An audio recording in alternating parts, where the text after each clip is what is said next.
Hello friends, आज का हमारा टॉपिक है solution of a Bessel differential equation. तो बेसल डिफरेंशियल इक्वेशन हमारी क्या होती है?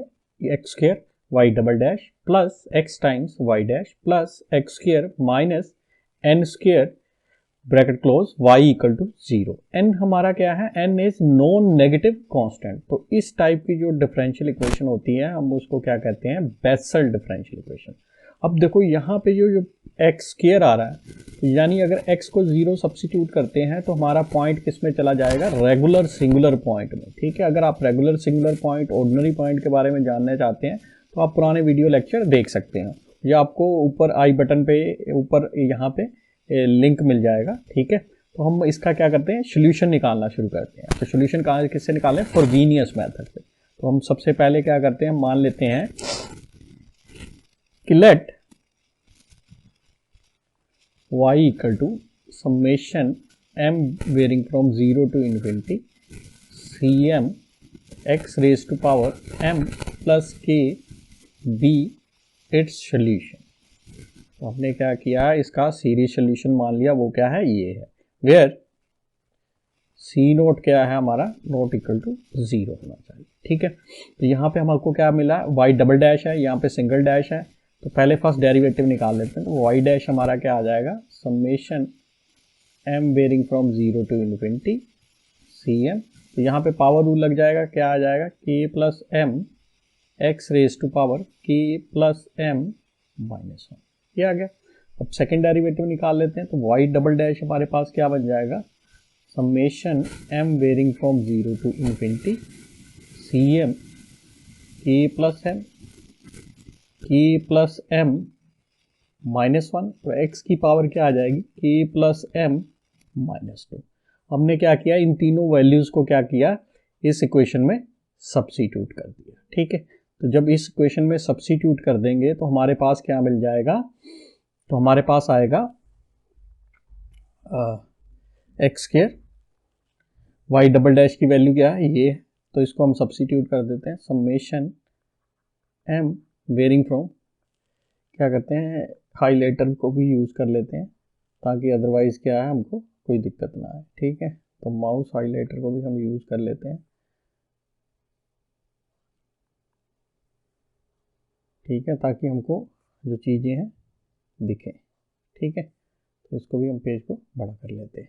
तो हमारे पास क्या है? X square. ठीक है, वैल्यू सब्स्टिट्यूट कर दी वाई डबल डैश की, तो यहाँ इन्फिनिटी आ गया। तो यहाँ क्या मिल गया? इसी को लिखते हैं cm k plus m minus 1 x की power k plus m minus 2 plus x time summation m varying from 0 to infinity cm into k plus m x की power k plus m minus 1। Then क्या आएगा? Plus x square minus n square, फिर y हमारा क्या है? Summation m varying from 0 to infinity cm x की power m plus k लिख सकते हो या k प्लस m, क्योंकि हमको पता है एडिशन क्या होती है? कम्यूटेटिव होती है, तो इसको आगे पीछे लिख सकते हैं। ठीक, अब क्या करते हैं? इस एक्स स्क्वायर को इनसाइड मल्टीप्लाई कर देते हैं। तो हमारे पास क्या आ जाएगा एक्चुअल में? Summation m varying from 0 to infinity cm k plus m minus 1 x की पावर की यहाँ पे क्या आ जाएगी? k प्लस m, क्योंकि एक्स स्क्वायर है, प्लस 2 होगा तो माइनस 2 उसके साथ कैंसिल हो जाएगा। प्लस ये भी x जब इनसाइड मल्टीप्लाई होगा एक पावर कम हो जाएगी, तो क्या मिलेगा हमको?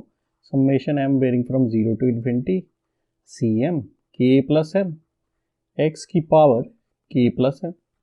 ठीक है, अब देखो जब इस एक्स स्क्वायर को अंदर मल्टीप्लाई करोगे अब पावर क्या होगी? इंक्रीज हो जाएगी।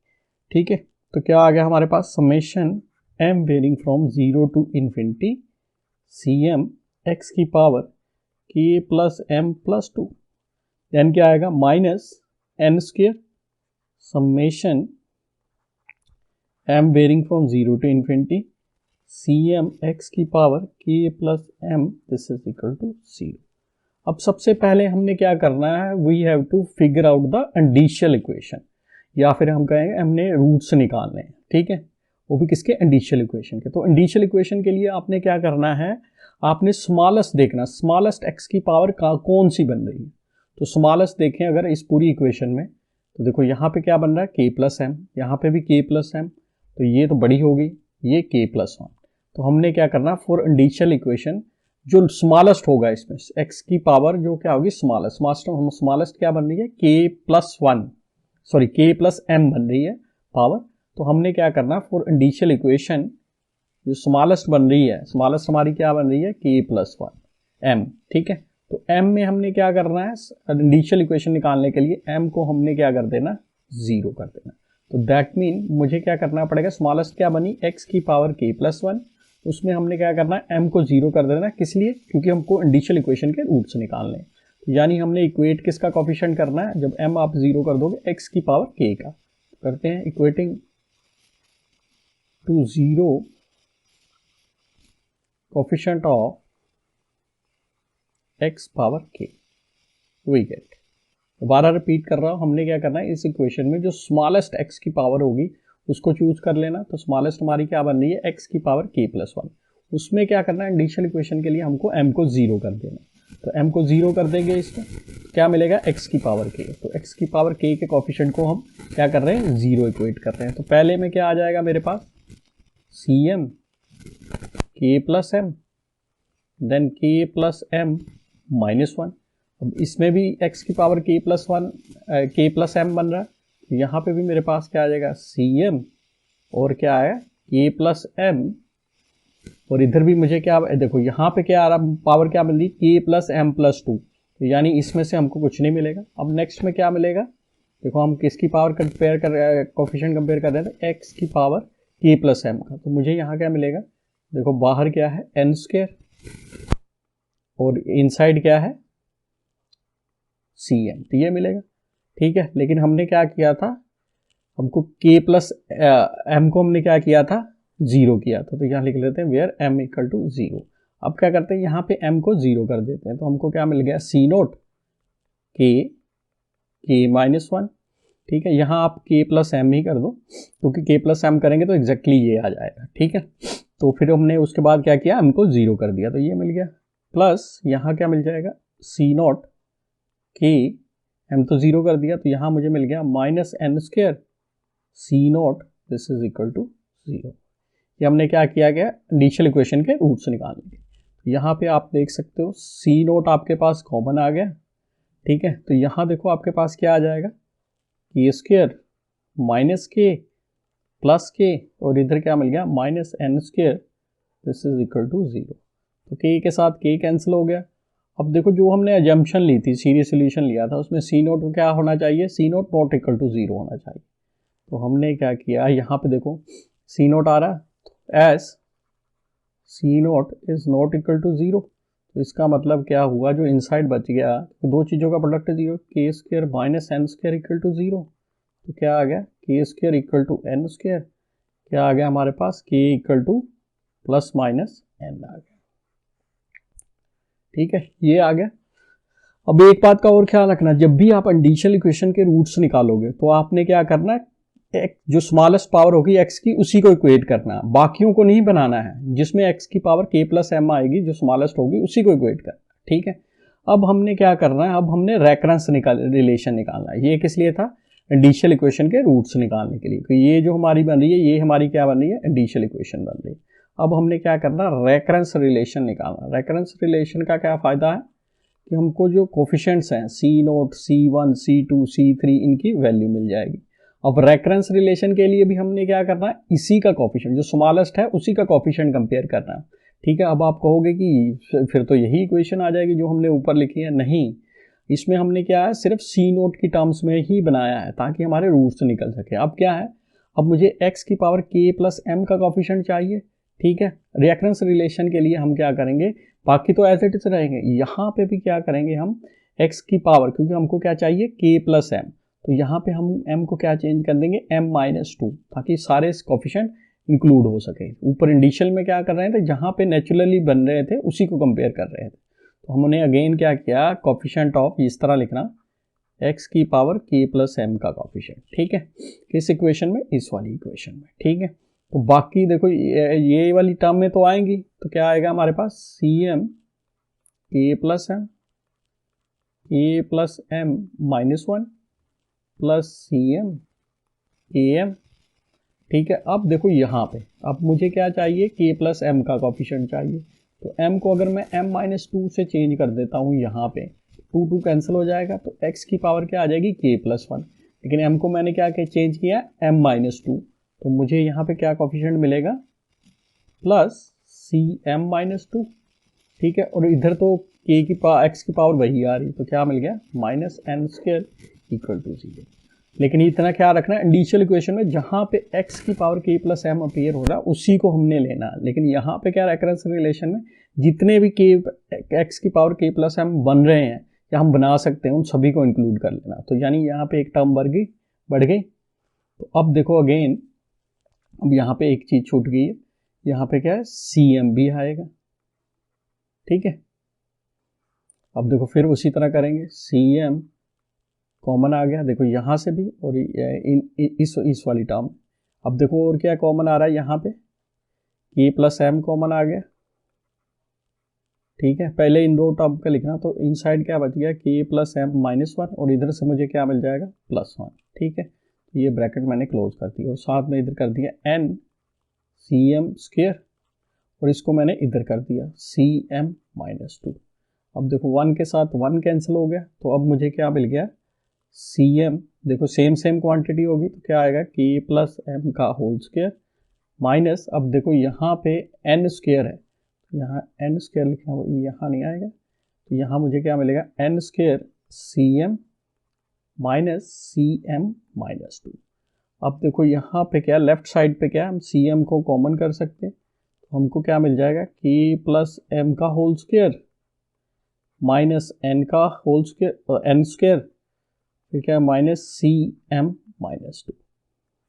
अब हमने क्या किया, इसको फिर a² माइनस b² फॉर्म बन गई, तो इसको हम क्या करते हैं, डिवाइड कर देते हैं इस साइड पे, तो क्या आएगा, -CM-2, और डिनोमिनेटर में क्या आ जाएगा, K plus M plus n, then क्या आ जाएगा, K plus M minus n। अब हमने क्या किया, इस नेगेटिव को नीचे मतलब मल्टीप्लाई कर दिया, तो क्या मिल गया मुझे, K plus M plus n, और डिनोमिनेटर यहाँ क्या मिल जाएगा, क्योंकि नेगेटिव मल्टीप्लाई कर दिया ऊपर वाला, तो n पॉजिटिव हो गया, -n minus K where M is greater than equal to 2, ठीक है।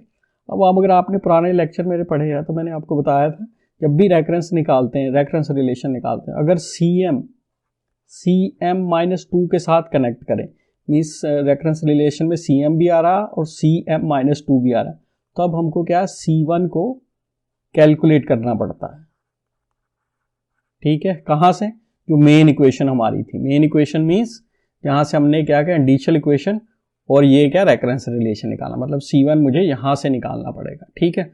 अगर CM-1 से कनेक्ट हो रहा है, ठीक है, इसका इस लाइन का मतलब कनेक्ट हो रहा है, मतलब इस CM जो है CM-1 की टर्म्स में आ रहा है, और यहाँ पे CM क्या है, CM-2 की टर्म है, तो हमको C1 अलग से कैलकुलेट करने की जरूरत नहीं है। C1 हमारा क्या कर निकलेगा, इसी रिलेशन से निकल जाएगा। लेकिन यहाँ पे क्या हो रहा है कि CM में क्या आ रहा है, CM-2 आ रहा है, तो इसलिए हमको C1 को कैलकुलेट करना पड़ेगा। तो अब हमने क्या करना है, equating to 0 the coefficient of, अब देखो हमको क्या चाहिए, C1 चाहिए, तो देखो C1 कैसे मिलेगा, इस इक्वेशन पे आ जाओ। अब मुझे यहाँ C1 चाहिए, तो M की वैल्यू मुझे क्या रखनी पड़ेगी, 1 रखनी पड़ेगी। अगर M की वैल्यू 1 रखनी पड़ेगी तो मुझे क्या करना पड़ेगा, किसका कोफिशिएंट कंपेयर करना पड़ेगा, x की पावर K प्लस 1 का, ठीक है। तो मैंने क्या किया, equating to 0 the coefficient of x की power K plus 1 we get. अब देखते हैं ऊपर वाली इक्वेशन में क्या क्या मिलता है, ठीक है। तो यहाँ पे देखो C1 मिल गया, और क्योंकि M को हमने 1 किया है तो C1 मिल गया, K प्लस 1 मिल गया, फिर K प्लस 1 माइनस 1 मिल गया, तो यानी मुझे क्या मिल गया, C1 मिल गया, K प्लस 1 मिल गया, फिर क्या मिल गया, K प्लस 1 माइनस 1 मिल गया, ठीक है। अब नेक्स्ट में जाते हैं, तो यहाँ पे भी देखो m को क्या, x की पावर अगर k प्लस 1 करना तो m को 1 किया हुआ, तो यहाँ भी मुझे क्या मिल जाएगा प्लस c1 k प्लस 1। ठीक है, अब देखो ये, अब यहाँ पे देखो, अगर मैं यहाँ c1 निकालता हूँ, ठीक है, m को 1 करना पड़ेगा, लेकिन मैं किसकी पावर कंपेयर कर रहा हूँ, देखो यहाँ x की पावर k प्लस 1। तो देखो अगर मैं m को 1 कर देता हूँ तो यहाँ मुझे x की पावर कितनी मिल जाएगी, k प्लस 3। तो यानी कॉफिशिएंट यहाँ से c1 हमको नहीं मिलेगा। ठीक है, अब नेक्स्ट में आते हैं। देखो यहाँ पे भी अगर x की पावर k प्लस 1 करेंगे तो हमको क्या मिलेगा, c1 मिलेगा, लेकिन बाहर क्या आ रहा है, माइनस एन स्क्वायर, क्या मिलेगा, minus n square c1 equal to 0। इतना ख्याल रखना है क्योंकि c1 बनाने के लिए हमने क्या, coefficient of x power k plus 1 किया, तो जिसमें नेचुरली x की पावर k प्लस 1 बन रहे उसी को लिया, बाकी किसी को नहीं लिया। ठीक है, तो यहाँ से हम देख सकते हैं हमारे पास क्या अगेन उसी तरह का बन गया ऊपर वाले का, तो c1। अब देखो यहाँ से k प्लस 1 देखो कॉमन आ गया, तो इनसाइड मेरे पास क्या बच गया, k प्लस 1 माइनस 1, और इधर भी क्या आ गया, प्लस 1। ठीक है, और minus n square c1 equal to 0। तो 1 1 कैंसिल हो जाएगा, चाहो तो आप यहाँ भी काट सकते हो, तो सेम क्वांटिटी बन गई। तो c1 को हमने बाहर कर दिया, तो यहाँ मुझे मिल गया k प्लस 1 का whole square minus n square equal to 0। ठीक है जी, यहाँ तक पहुँच गए। अब देखो, अब k की वैल्यू हमारी क्या आई थी, k की वैल्यू आई थी प्लस माइनस है।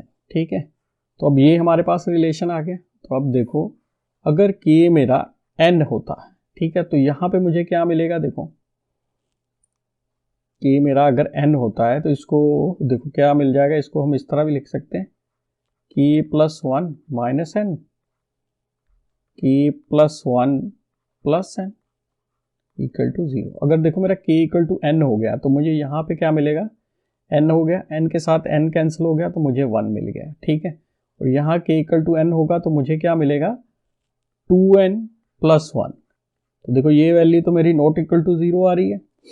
ठीक है, अगर k equal to minus n होता है तो यहाँ इसका k equal to minus n होगा, तो देखो ये वाली वैल्यू क्या आ जाएगी, 1 माइनस 2n, और k equal to minus n होगा तो n के साथ माइनस एन कैंसिल हो जाएगा तो मेरे पास 1 आ गया, तो ये भी वैल्यू 0 नहीं। अब देखो दो टर्म्स का प्रोडक्ट 0 आ रहा है, दैट मीन आइदर 1 इज 0 और बोथ आर 0। लेकिन यहाँ पे क्या है, ये टर्म क्या आ रही है, k equal to plus minus n पे नॉट इक्वल टू 0 आ रही है। तो इसका मतलब क्या है, c1 हमारा क्या है, 0 है, क्योंकि दो चीज़ों का प्रोडक्ट 0 आ रहा है, तो दूसरी चीज़ अगर नॉन 0 हो तो दैट मीन फर्स्ट थिंग क्या हो जाएगी, 0 हो जाएगी। ठीक है, क्योंकि हम इन टर्म्स ऑफ नंबर्स की बात कर रहे हैं। ठीक है, तो अब हमारे पास c1 0 आ गया। अब देखो अगर मैं यहाँ पे m की वैल्यू को 2 करता हूँ, अगर मैं m की वैल्यू को 2 करता हूँ तो मुझे यहाँ क्या मिलेगा, c0 मिल गया। ठीक है, अगर मैं m की वैल्यू को 3 करता हूँ तो मुझे यहाँ m3 मिल गया, और यहाँ क्या मिलेगा, 3 माइनस 2, दैट मीन मुझे क्या मिल गया, c1 मिल गया, और c1 हमारा क्या आ रहा है, 0 आ रहा। तो यानी अगर c1 0 आ रहा है तो इसका मतलब क्या हुआ, c3 भी हमारा 0 हो गया इस रेफरेंस रिलेशन से। देखो m को अगर मैं 3 रखूँगा यहाँ पे तो 3 माइनस 2 क्या हो जाएगा, c1 हो जाएगा। तो c1 तो 0 आ रहा है, तो सिमिलरली क्या, c5 भी 0 आ जाएगा, c7 भी 0 आ जाएगा अप टू 100। तो यानी अब हमको क्या निकालना है, c2 निकालना। तो c2 निकालते हैं। c2 के लिए देखो यहाँ पे 2 रखना पड़ेगा, तो क्या आ गया, c0 आ गया, डिनोमिनेटर में क्या आ गया, k प्लस, अब देखो m को हमने क्या रखा, m इक्वल टू 2, किस इक्वेशन में, इस वाली इक्वेशन में। अब m इक्वल टू 2 रखा तो मुझे यहाँ पे मिल जाएगा k प्लस 2 प्लस n, और इधर क्या मिलेगा, n as it is, m को हमने 2 रख दिया और k की जगह पे k है, तो ये मेरा क्या आ गया, c0 आ गया। ठीक है, अब देखो नेक्स्ट क्या है, c3 तो 0 है, ये देखो ये हमने अभी बताया। तो अब क्या है, c4 को कैलकुलेट कर लेते हैं। तो c4 हमारा क्या आ जाएगा, 4 माइनस 2 क्या हो गया, c2 आ गया। अब डिनोमिनेटर में क्या आ जाएगा, k प्लस, क्योंकि m को हमने क्या रखा है 4, अब k प्लस 4 प्लस n, और इधर क्या आ गया n C2 divided by K plus 4 plus N, और हमने M को क्या रखा, 4 रखा है। तो मेरे पास क्या आ गया, N -4 माइनस K। ठीक है, अब C2 की वैल्यू सब्सिट्यूट कर दें। C2 हमारा क्या है, ये जो वैल्यू आ रही है, तो सब्सिट्यूट कर देते, तो C0 हमारा C0 बाय क्या आ जाएगा, पहले तो ये वैल्यू आएगी, क्या आ गया, K plus 2 plus N -2 minus K, फिर क्या ये वाली वैल्यू आ जाएगी, क्या आ गया, K plus 4 plus N into N -4 minus K। तो ये आ गया C4 आ गया।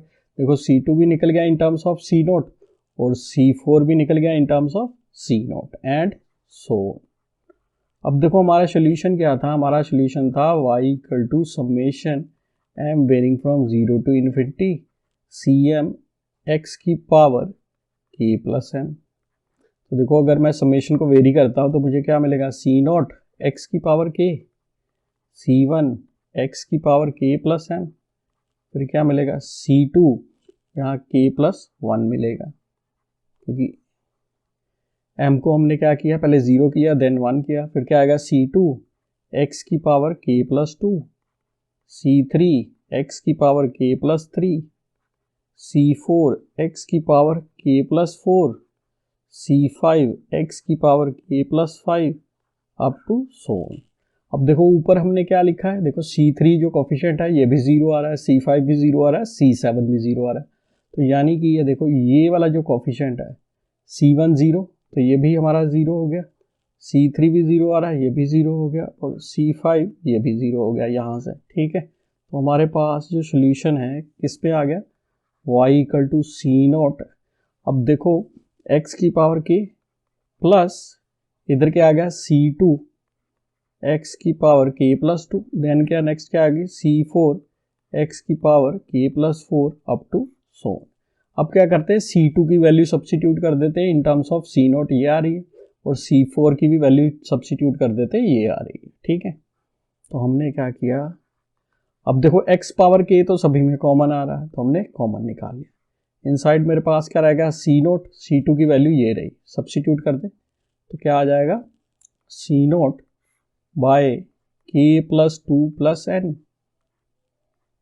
n -2 माइनस k, और क्या आ गया, x स्क्वायर आ गया, प्लस अब C4 की वैल्यू सब्सिट्यूट कर दो इन टर्म्स ऑफ C0, तो C0 क्या आ जाएगा, k plus 2 plus n -2 minus k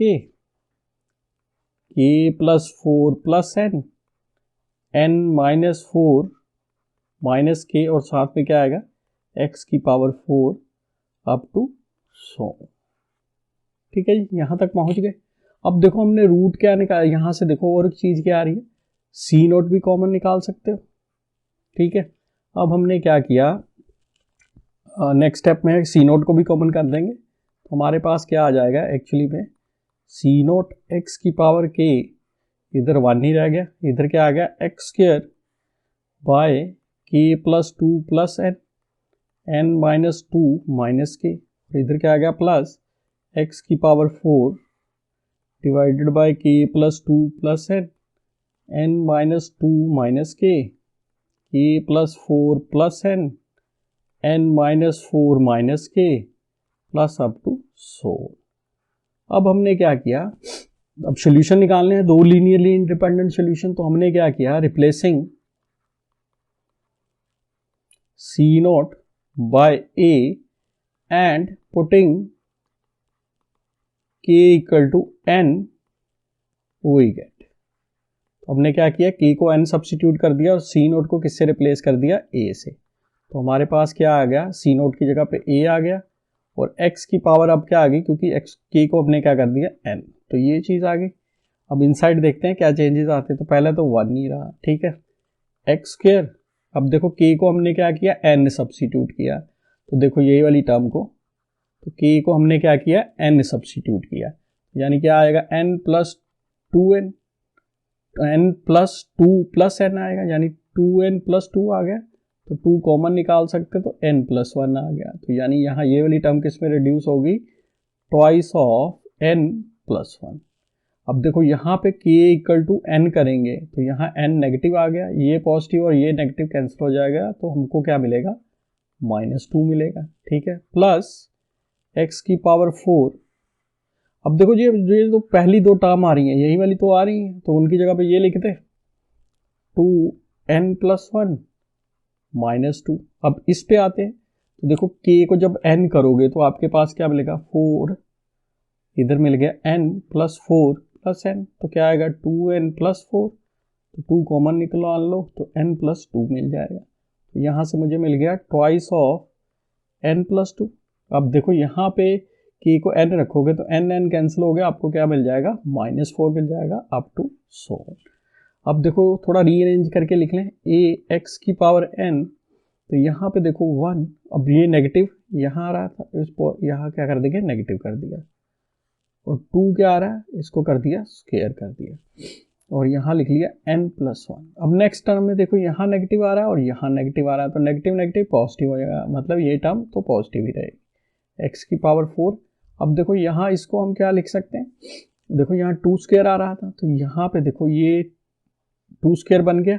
अब इस 4 को हम अगेन 2 स्क्वायर लिख सकते हैं, तो यानी मुझे मिलेगा 2 की पावर 4, और एक ये जो 2 है ये बच गया, तो इसको हम ऐसे लिख लेते हैं, और नेगेटिव नेगेटिव पॉजिटिव हो गया था, तो इसको एज इट, तो n+1 n+2 अप टू 100। ठीक है जी। अब हमने क्या किया, चूजिंग सोल्यूशन जो बनाना है, तो a को हमने क्या चूज किया, 1/2 की power n gamma function of n+1, तो गामा ये हमने a को चूज कर लिया, तो y हमारा किस में रिड्यूस हो गया, x की पावर n 2 की power n gamma of n+1, और इनसाइड तो वही टर्म आ गई, तो इसको मैं लिख लेता हूँ 2 स्क्वायर। अब देखो यहाँ 2 आ रहा है, तो यहाँ पे देखो इसको इंटू 1 लिख सकता हूँ, तो यानी मैं यहाँ लिखना 2 स्क्वायर साथ में 1 फैक्टोरियल n+1, इधर आ गया x की पावर 4, और इधर 2 की पावर 4, इस 2 को क्या लिख सकता हूँ, 2 फैक्टोरियल, क्योंकि 2 फैक्टोरियल 2 के बराबर ही होता है, n+1 n+2 अप टू 100। ठीक है, यहाँ तक डन। अब क्या किया, इस टर्म को हमने इनसाइड मल्टीप्लाई कर दिया, तो देखो हमारे पास क्या बन जाएगा, पहली जो टर्म आएगी 1/गामा ऑफ n+1। ठीक है, अब देखो इसको x की पावर n है और 2 की पावर n है, we can write it as x/2 इसकी पावर n। ठीक है, अब देखो ये वाली जो टर्म है इसके साथ जब मल्टीप्लाई होगी, पहले इसको लिख लें, हमको क्या मिलेगा, 1 फैक्टोरियल, फिर क्या आएगा n+1, फिर क्या आएगा गामा ऑफ n+1। अब बच क्या गया, x की पावर n+2, क्योंकि जब मल्टीप्लाई होगा x की पावर क्या हो जाएगी, n+2 हो जाएगी, और यहाँ से क्या 2 और ये मल्टीप्लाई होंगे तो 2 की पावर n+2 हो जाएगी, तो यानी इसको मैं कंबाइन करके इस तरह लिख सकता हूँ n+2 आ गया। ठीक है, अब नेक्स्ट टर्म को लिखते हैं, तो प्लस इसमें क्या आएगा, देखो 2 फैक्टोरियल n+1 n+2, और क्या आएगा गामा ऑफ n+1। अब देखो जब ये x इसके साथ मल्टीप्लाई होगा तो पावर कितनी मिल जाएगी, n+4, और 2n जब इसके साथ मल्टीप्लाई होगा तो 2 की पावर कितनी मिल जाएगी, n+4। तो इसको हम किस तरह लिख सकते हैं, अप टू 100। ठीक है, अब थोड़ा इसको और यूटिलाइज कर लें, मतलब यूटिलाइज इन द सेंस इसको और थोड़ा रीडिफाइन करके लिख लेते हैं। तो यहाँ पे मेरे पास 1, अब देखो यहाँ पे देखो 1 फैक्टोरियल है, तो यहाँ मैं 0 फैक्टोरियल लिख सकता हूँ, 0 फैक्टोरियल इज 1। ठीक है, तो ये गामा ऑफ n+1 आ गया, और इधर लिख लिया x/2, और इधर भी लिख दूँ n+2 इंटू 0 लिख सकता हूँ, क्योंकि देखो 2 इंटू 0 0 बनेगा, तो n ही आ गया, -1/(1) n+1 गामा ऑफ n+1। अब देखो इसको लिख सकते x/2 n+2 इंटू 1, देखो 2 इंटू 0, यहाँ 2 इंटू 1 लिख दिया। अब नेक्स्ट वाले में भी हमने क्या किया, 2 factorial gamma of n+1 n+2 gamma of n+1, इसको लिख सकते हैं x/2 n plus 2 into 2 up to so on. ठीक है, अब देखो जो टर्म्स हैं हमारे पास क्या आ रही, पहले positive then negative then positive और उसके बाद वाली नेगेटिव ही आएगी, और तो अल्टरनेट चल रही है। ठीक है, तो अब हम इसको किस तरह लिख सकते हैं, अब इसको भी देख लें। अब वी नो, अब हमको गामा ऑफ n प्लस 1, इसका रेफरेंस फार्मूला क्या था, n गामा ऑफ n। ठीक है, n हमारे पास क्या हो, अगर हमारे पास n क्या हो, पॉजिटिव इंटीजर हो या फ्रैक्शन में चला जाए, क्योंकि ठीक है अगर n हमारे पास 0 या n माइनस इंटीजर हो जाए, ठीक है, तब इस केस में ये दोनों क्या इन्फिनिटी को जाते हैं। अदरवाइज पॉजिटिव फ्रैक्शन हो चाहे नेगेटिव फ्रैक्शन हो, ठीक है, और पॉजिटिव इंटीजर्स के लिए गामा क्या होता है, डिफाइंड होता है। ठीक है, गामा किसके लिए डिफाइन नहीं होता, अगर 0 हो जाए या फिर n हमारे पास नेगेटिव इंटीजर है तो उस केस में गामा फंक्शन की वैल्यू क्या आ जाती है, इन्फिनिटी। लेकिन इसमें हमारा n देखो, अगर आप ऊपर बात करो तो बेसल फंक्शन में हमने n क्या लिया, देखो n is a non negative constant. Non negative constant का मतलब क्या है कि देखो इसकी नेगेटिव, नॉन नेगेटिव कांस्टेंट। ठीक है, यानी इसकी वैल्यू हमारे पास क्या हो सकती है, इसकी वैल्यू देखो नॉन नेगेटिव मतलब इंटीजर भी हो सकती है। ठीक है, non negative means positive integer हो सकती है या n इक्वल टू 0 हो सकता है या पॉजिटिव फ्रैक्शन हो सकती है। ठीक है, लेकिन यहाँ पे हम क्या है, ये फार्मूला किसके लिए डिफाइन है, जब n हमारे पास क्या हो, पॉजिटिव इंटीजर हो जाए या पॉजिटिव फ्रैक्शन हो जाए या फिर नेगेटिव फ्रैक्शन हो जाए, लेकिन गामा क्या होना चाहिए, 0 और नेगेटिव इंटीजर नहीं होना चाहिए। ठीक है, अब देखो यहाँ पे, यहाँ बात करते हैं, तो देखो अगर गामा ऑफ n प्लस 2 निकालना हो तो मुझे क्या मिलेगा, इसको मैं इस तरह लिख सकता हूँ n प्लस 1 प्लस 1। तो अब देखो यहाँ पे ये वाला फार्मूला लगा दें तो मेरे पास क्या आएगा, n प्लस 1, रेफरेंस फार्मूला लगा दिया n प्लस 1। तो यानी इस वाली टर्म को मैं गामा ऑफ n प्लस 2 लिख सकता हूँ। Similarly gamma of n plus 3 निकालना हो तो इसको क्या लिखेंगे, n प्लस 2 प्लस 1। तो ये किसके बराबर आ जाएगा, n plus 2 gamma of n plus 2। अभी n प्लस 2 निकाला है तो ये लिख दे इसको भी, तो n plus 2 n plus 1 gamma of n plus 1। तो ये किस में कन्वर्ट हो जाएगा, गामा ऑफ n प्लस 3 में। तो लिख लेते हैं, तो क्या आ गया, 1 by 0 factorial gamma of n plus 1 x by 2 n plus 2 into 0 minus 1 by 1 factorial. अब gamma n plus 1 into n plus 1, इसको लिख सकते हैं गामा ऑफ n प्लस 2, और इधर मुझे मेरे पास क्या आएगा, x by 2 n plus 2 into 1 plus 1 by 2 factorial. अब इसको क्या लिख सकते हैं, इन तीनों टर्म को, गामा ऑफ n प्लस 3, और इधर क्या आ गया, x by 2 n plus 2 into 2। ठीक है जी, अब देखो इसको कंबाइन करके लिख सकते हैं y equal to summation r varying from 0 to infinity. अब टर्म्स हमारे पास क्या आ रही, alternate, positive negative positive, then क्या आएगी नेगेटिव। तो मैंने क्या लिखा, -1 की पावर r। ठीक है, अब r में ये देखो क्या आ रहा था, यहाँ पे 0 देन 1 फैक्टोरियल देन 2 फैक्टोरियल, तो यानी यहाँ लिखेंगे r फैक्टोरियल। अब नेक्स्ट देखो मेरे पास क्या आ रहा है, यहाँ देखो 0 पे n प्लस 1 बन रहा है, मतलब r 0 रखेंगे तो हमारे पास n प्लस 1 आना चाहिए, अगर r 1 रखेंगे तो n प्लस 2 आना चाहिए। यानी इसको गामा फंक्शन क्या लिखना पड़ेगा, n प्लस r प्लस 1। देखो जब r 0 होगा तो हमको क्या मिलेगा, gamma of n plus 1, r 1 होगा तो गामा ऑफ n प्लस 2, अगर r 2 होगा तो हमको क्या मिलेगा, गामा ऑफ n प्लस 3। ठीक है, उसी तरह यहाँ क्या आएगा, x बाय 2 n। अब देखो यहाँ पे क्या वेरी हो रहा था, 2 इंटू 0 2 इंटू 1 2 इंटू 2, तो यानी यहाँ लिखेंगे 2 इंटू r। तो ये हमारे पास क्या आ गया, this is Bessel function of first kind of order n। तो हम इसको किससे डिनोट करते हैं, jnx। ठीक है, अब देखो हमने रूट क्या निकाले थे, एक तो k इक्वल टू n निकाला था, एक क्या निकाला था, k इक्वल टू -1।